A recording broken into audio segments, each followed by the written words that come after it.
Zone TV musibiye mutyanno kansubire nti muyina emisana emirungi nga ate tugenda maaso n'okweyagaliza n'okubagaliza omwaka omupya guberegwa mirembe ate guberegwa buwanguzi n'enkyukakyuka naye nja kwogera ku nsonga omukulu Patrick gy'otunyonyodde ey'ekitongole kya UMEME kuba nti kivuddewo ate ne basaba ekitongole ekirala. Ensonga eyo ya bulyazaamaanya era bubbi obulyake obugenderevu gavumenti ya Museveni okusaanyaawo ssente y'omusolo n'okwavuwaza bannayuganda mu bugenderevu. Ate tujjukire nti ebitongole bwe bikyuka bajja n'enkola empya kakati ne bakulaga nti ebibaddewo ebisinga ebikadde tebikyakozesebwa. Kakati ate ne baleeta ebintu ebipya nga bizze ne kampuni empya nga abantu balina okubisasulira newankubadde saaviisi y'amasannyalaze oba ekintu kinamusangiddwa nayo naye mu nkyukakyuka eyo ebintu byonna bikyuka ne bijja nga mulina okufuna ebikozesebwa ebirala nga byakusasulira ate nga bya buseere. Kakati si gwe gusoose ebitongole bingi bizze bikyuka naye ekigendwa kyabyo kiri ki? Ekisooka nti mu kutondawo ebitongole ebyo gavumenti ya Museveni yajjanga eyina ebigendererwa eby'okutandikawo oba okuteekawo amakampuni naye nga amakampuni ago tegaliwo okuyamba bannayuganda wabula nga galiwo okuyamba abantu baabwe okubatonderawo emirimu. Yekimu ku kisinga okusookerwako. Kakati abantu ababa bamaze okusoma bateeseteese ne babateerawo amakubo ag'okufundiramu emirimu. Ekyokubiri wakati mu kufuna emirimu ne bakwata bajeti ya gavumenti ne bagisomera ebitongole ebyo okubiwa ensimbi ezo ate ne babiwa ssente nnyingi nnyo naye ne birema okukola olw'ensonga nti mu mateeka byandibadde bikolera mu kitongole kya gavumenti oba minisitule ya gavumenti katugambe eya energy. Kakati mwandibadde ekitongole kya UMEME nga kye kigaba contract ku makampuni amalala nga gakolera wansi wa UMEME okwongera okugaziya okuddukanya oba okwanguyiriza okuteeka empeereza mu bantu. Ne bafuna contracts ezo bayinza okujja n'ebintu byabwe ebikozesebwa byabwe ne babawa n'ebbanga ddene ne balusi ne babakendeeza ne ku musolo basobole okuwa service abantu n'olw'ensonga evanyuma emyaka nga 10 oba 15 kampuni ziba zimaze okujjayo ssente zaazo nga supplyinze nga ziyambyeko n'okutambuza. Akati bwe kyandibadde nti bandibadde nga kampuni zikolera wansi w'ekitongole kyasangibwawo ekya UMEME naye kati bakulaga nti buli wabajja bakivungisa ne bakigirawo ddala. Kati mu kukijjawo waliwo bingi ebikyuka naye nga byonna biri ku side y'aba gavumenti. Kati katugambe ekitongole kiba kirina okuba n'ebikozesebwa emmotoka, offices, computer, emisala gy'abakozi, facilitation ezo nazo ebintu nga birina okubeera equipment zonna ne bajja nampya naye nga n'enkadde zibaddewo naye nga tebeefudde nti ate kiri ekikadde bakijeewo ate ne bateekawo ekipya naye ne batagenda na nkola ya kikadde nti yabawongeramu amaanyi wabula ate ne bakisaanyizaawo ddala ate ne bateekawo ekipya naye nga ekipya era kibanga ekitandika obutandisi ne kikyusa ne system yonna nga buli kibalina okukuwa olina okusasulira ate ku muwendo gwaki ogw'amaanyi. Kakati eyo nga nvuddeyo kakati ku ekyo batondawo ebitongole kuwa abantu baabwe emirimu nakubba ssente za miwa musolo. Katugambe nti oba kuwa budget ekitongole bakiwadde budget bagambye nti Ministry ya Energy bagiwadde katugambe obuwumbi 1000 naye nga ate mulimu ekitongole kyandibadde kikola ku masannyalaze nga mulimu ebitongole nga 3 nga byonna balina okubiwa ku ssente ezo naye nga bigenda kukola omulimu ogufaanagana. Kakati ne bakwata ebitongole byo ne bibeerawo naye nga tebikola naye nga mulaba emmotoka zitambula buli kimu ne kifuuka kizibu nga ne bongenda mu ofisi zaabwe kizibu kyakufunayo buyambi bw'oyagala newankubadde ogeze ne ssente zo biba bingi naye n'emisolo ne bagitikka mu ngeri etegerekeka kubanga nga ne baba babalirira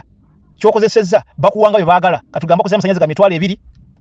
n'ogenda sasula ssente bagamba nti ate kubanga 600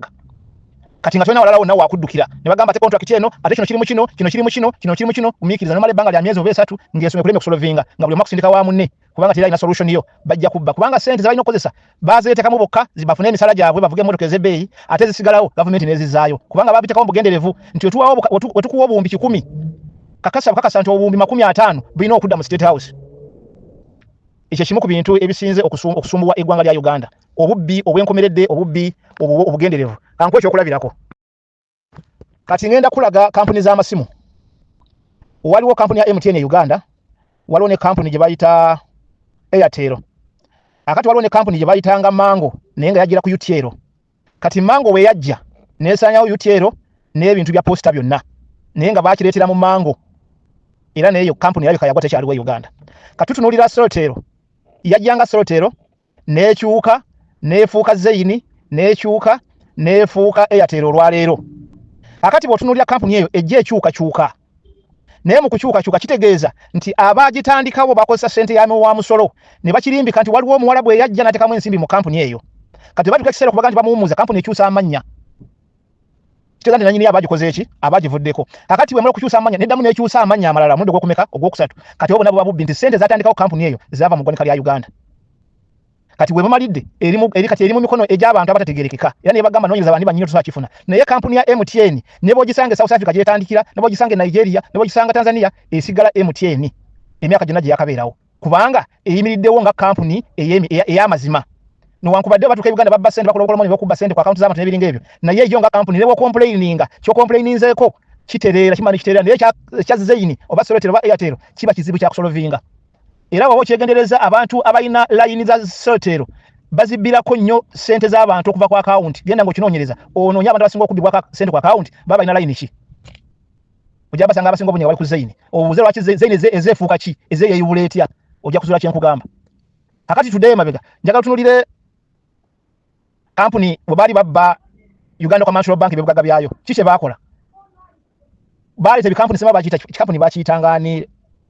Lesmond kinvudde mu kyali kya South Africa kye baasooka okuteekamu nti kyekitutte kyekiguze UCB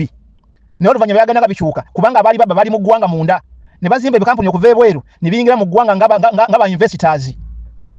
ne beefuula bwe bamala okuba contract emyaka gyabwe giggwako nga n'ensi emaze okukitegeera ng'emanyidde bo ne bagenda bano basigaza ebintu byabwe era boddayo mu makampuni gonna ge bagamba nti galina ebirimu mu Uganda agavudde China agavudde wa mu Buyindi tewali kampuni eva mu Buyindi byonna ba investor babapangira eri ne bakola bikampuni eri ne bajanga ba investor nenga sente zonna bazisanga Uganda ne babawa ettaka lyabwerere ne babasanyuwa emisolo emyaka gyonna emyaka gigwako egy'emisolo amakampuni ago gakyusa amannya genda okinoonyereze kati obubbi obwo bwe buli mu Uganda era tulina okulwana nnyo okulabanga waakiri tugezaako okulabanga mu mulundi guno gavumenti ekyuka mu Uganda afune emirembe kubanga tewali muntu gwe bakkiriza kukutereza kakasente kujjako nga byokola nabyo bya kifere oba ng'okolera mu bo be bagagga abali mu Kampala naye bw'ogenda kati ku ground notunulira abantu bonna abateesobola abalimi tebasobola kwerera abaana n'abagezako okwerera abaana sente beewola neewole school fees loan ekyo kisanga mu Uganda mokka buli kimu kyakwewola ne gavumenti n'ekiteekawo nti kati abantu okubeera mu ggwanga okukola emirimu okola business buli muntu ateeka okuba nga alina loan alina wajja sente oba kale wakiri gavumenti nti ebaweeza emiyoga kati embeera bwetu mu Uganda bwe yafuuka okujjako nga tukyusizza embeera tujja gavumenti eno tugenda okufuna akalembeza otherwise bano abantu babadde eggwanga nnyo Mukama abawe omukisa. Assalamu alaikum warahmatullahi wabarakatuh. Amanya n'eddoboozi Haji Abdu omusomi w'eddua nkola ku nsonga ez'enjawulo emirimu nga gikutataganyeko ebyenfuna byo nga bidobonkanye ne oba oli bweru wa ggwanga emirimu gya kucankalanako jangu kusomere ku ddua okubeda nedda eddua zaabaawo eddua zisomibwa omuntu n'oterezebwa mu mbeera yonna ebadde ekwesibyeko ekusibyeko akanyaga nina ekyoto kyensobola okukumira wadde oli bweru wa ggwanga nga toli kumpi wano n'ofuna omukisa ogwo nawe n'osomerwako ku ddua nga nkuteddeko n'akabaani Allah ajja kusaasira ajja kwanukula kuba ku namba yange y'essimu 0752 44 71 56 ne ku WhatsApp kwendi mpereza obubaka sobole okuyamba. Assalamu alaikum warahmatullahi wabarakatuh.